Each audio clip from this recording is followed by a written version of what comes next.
Good afternoon, friend. I am here for discuss the topic is company meetings.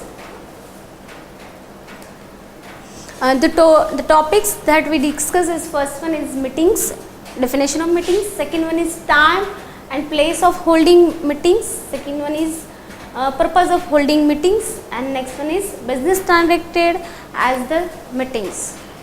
First one is the meaning of the company meetings. A company meetings being an artificial person expresses his will or takes his decision through resolution passed at regularly convened meeting of the general body of the shareholders and the directors.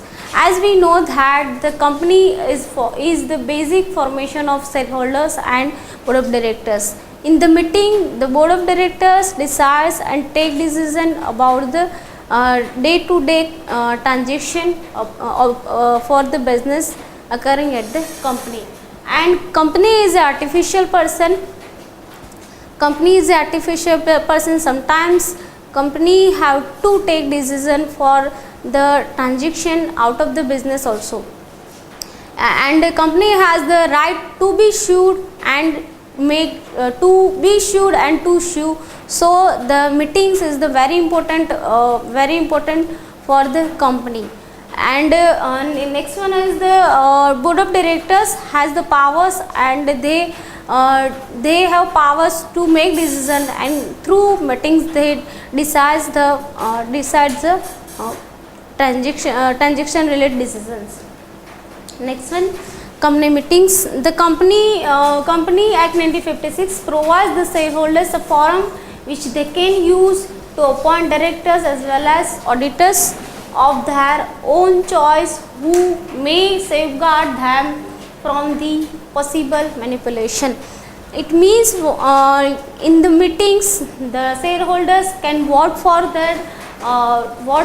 appointment of the directors as well as appointment of the auditors. While the board of directors exercise the powers and take decisions through board meetings, the directors exercise their power on the shareholders and take decision in the meetings. Types of meetings are there. First one is the statutory meetings under section 165 of Company Act 1956. Second one is annual general meeting, otherwise it is called AGM under section 166. Extraordinary general meetings. Next one is convened by directors on requisition under section 169. Next one is meeting of board of directors. Next one is class meetings of the shareholders, meetings of debenture holders, meetings of the creditors, and meetings of the contributories in winding up. First one is the statutory meetings is held under section 165 of Company Act 1956. Company limited by guarantee and shall within a period of more than 1 month and less than 6 months from the date of commencement of the business hold a general meeting of the members. Whenever the business start, it is necessary to hold the statutory meetings within a period of 1 month and less than period of 6 months. If a statutory meeting is not held, it becomes a ground of funding of the company through court under section 433B. Whenever it is default in holding these meetings, it may be reason for winding up the company under section 433B of the Company Act 1956. The next one, the notice must be given at least 21 clear days before the meetings. Whenever this meeting is held, the notice of the meeting must be given before 21 days. Next one, statutory meetings. There must be a statutory report as required to be sent to each member along with the notice of the meeting. A copy of it should also be sent to the registrar for the registration. The statutory report, it contains the information about the company, it is the capital, information about the shareholders, and the other basic information about the company.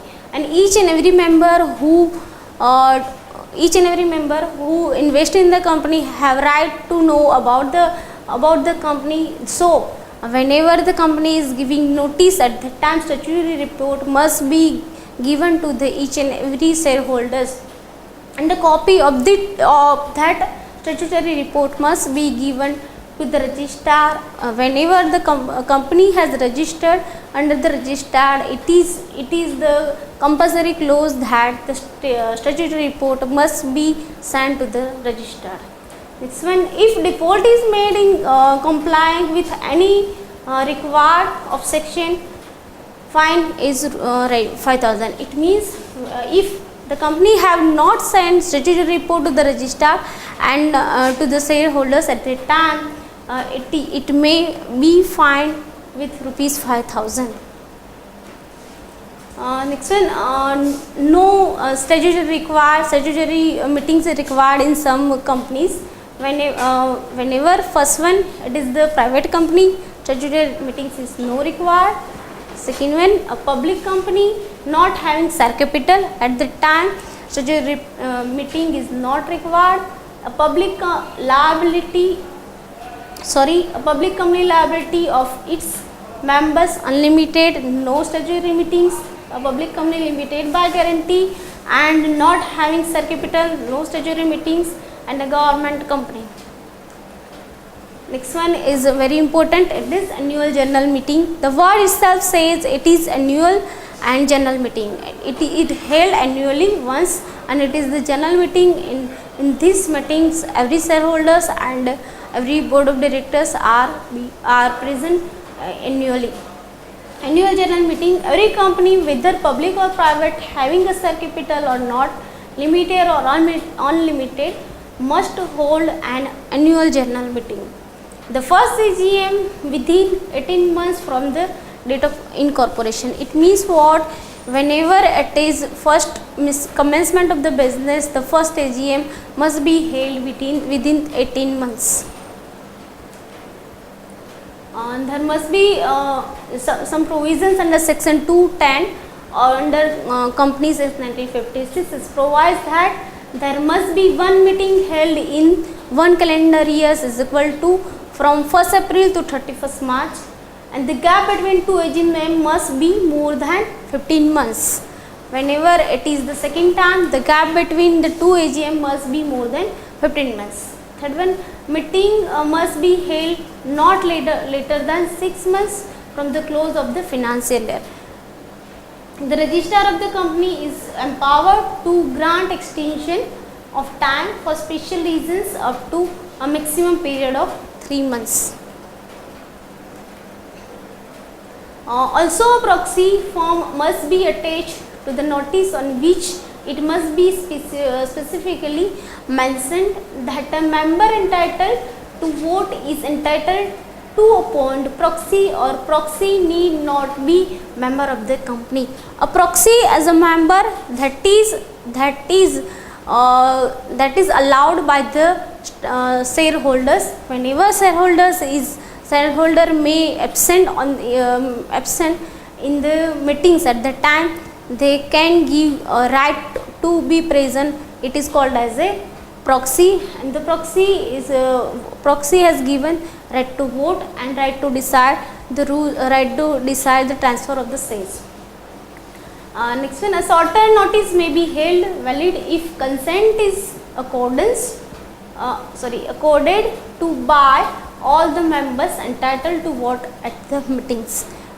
21 days meetings period is fixed, but sometimes by consent a shorter notice is also allowed. A company of the directors report and auditors report must accompany the notice. It means auditors report and directors whole year reports is also attached with the notice of the meeting. Time and place of holding AGM. Every annual general meeting shall be held during business hours and on that is not a public day. Whenever there is public holiday, this meetings cannot be held, and during the business hours only. 9 to 6 these meetings must be held. Further, the meetings shall be held either at the registered office of the company at some other some place with the city, town or village in which registered office of the company is situated. The place is the registered office of the company, or any other place may be there for the meetings. And next one, every AGM after giving 21 days notice must be held on a day other than a public holiday. Time of subsequent AGMs may be fixed by the article or by resolution in the AGM. Business conducted means what are the business conducted in all this AGM, annual general meeting. The business conducted is, there are two types. First one is ordinary business and second one is the special business. In ordinary business, first one is the consideration of accounts, balance sheet and the report, board of director and the auditors. This is the ordinary business. Second one, the declaration of the dividend, the appointment of the director in place of those retiring, and the appointment of the auditors and fixation of their remuneration. All these matters are transacted under the AGM. And next one is the scheduled business. Any other business scheduled to be transacted at the meeting will be deemed to be the special business. Next one, last one is the extraordinary general meeting. Every general meeting of the company with exclusion of the statutory meeting in AGM is called extraordinary general meeting. Every business at the AGM is special business which arise between two AGMs being urgent and cannot be deferred to the next AGM. Usually, the article contains provisions empowering the board for calling this extraordinary general meetings. Calling of AGM on requisition is whenever any request is there by the board of director, extraordinary general meetings are called. First one is by the board of directors of its own accord. Next one, by the director on the acquisition of the members, on holding 1/10 of the member capital of the voting rights. Third one is the by requisitions of themselves, and fourth one by company law board. Calling of AGM as for on requisition. First one, the requisition shall be set the matters for the consideration duly signed and deposited at the registered office of the company. If the AGM is not called within 21 days of the requisition, the meeting may be called on a day not later than 45 days the date of the deposit of this requisition. By requisition of themselves, first one by requisition of themselves, second one 1/10 of the shareholders or the members holding 1/10 of their voting rights. If for reason it is impracticable to call this AGM by the company law board, may be either its own or by application of any director or the members, or otherwise calling AGM is by order of the meetings of the company and gives such ancillary consequences in direction to the company law board thinks this expended. A meeting is so called shall be deemed to be a meeting of the company duly called or held and conducted. This CLB will interfere every sparingly and only when the application of the meetings is made bona fide in the larger interest of the company. Next one, meetings of the board of directors. Meetings of the board of directors shall be held at least once in every 3 months and at least 4 times. Such meetings shall be held in 1 year. As long as 4 meetings are held in a calendar year, the interval between 2 meetings may be more than 3 months. Meetings of board of directors.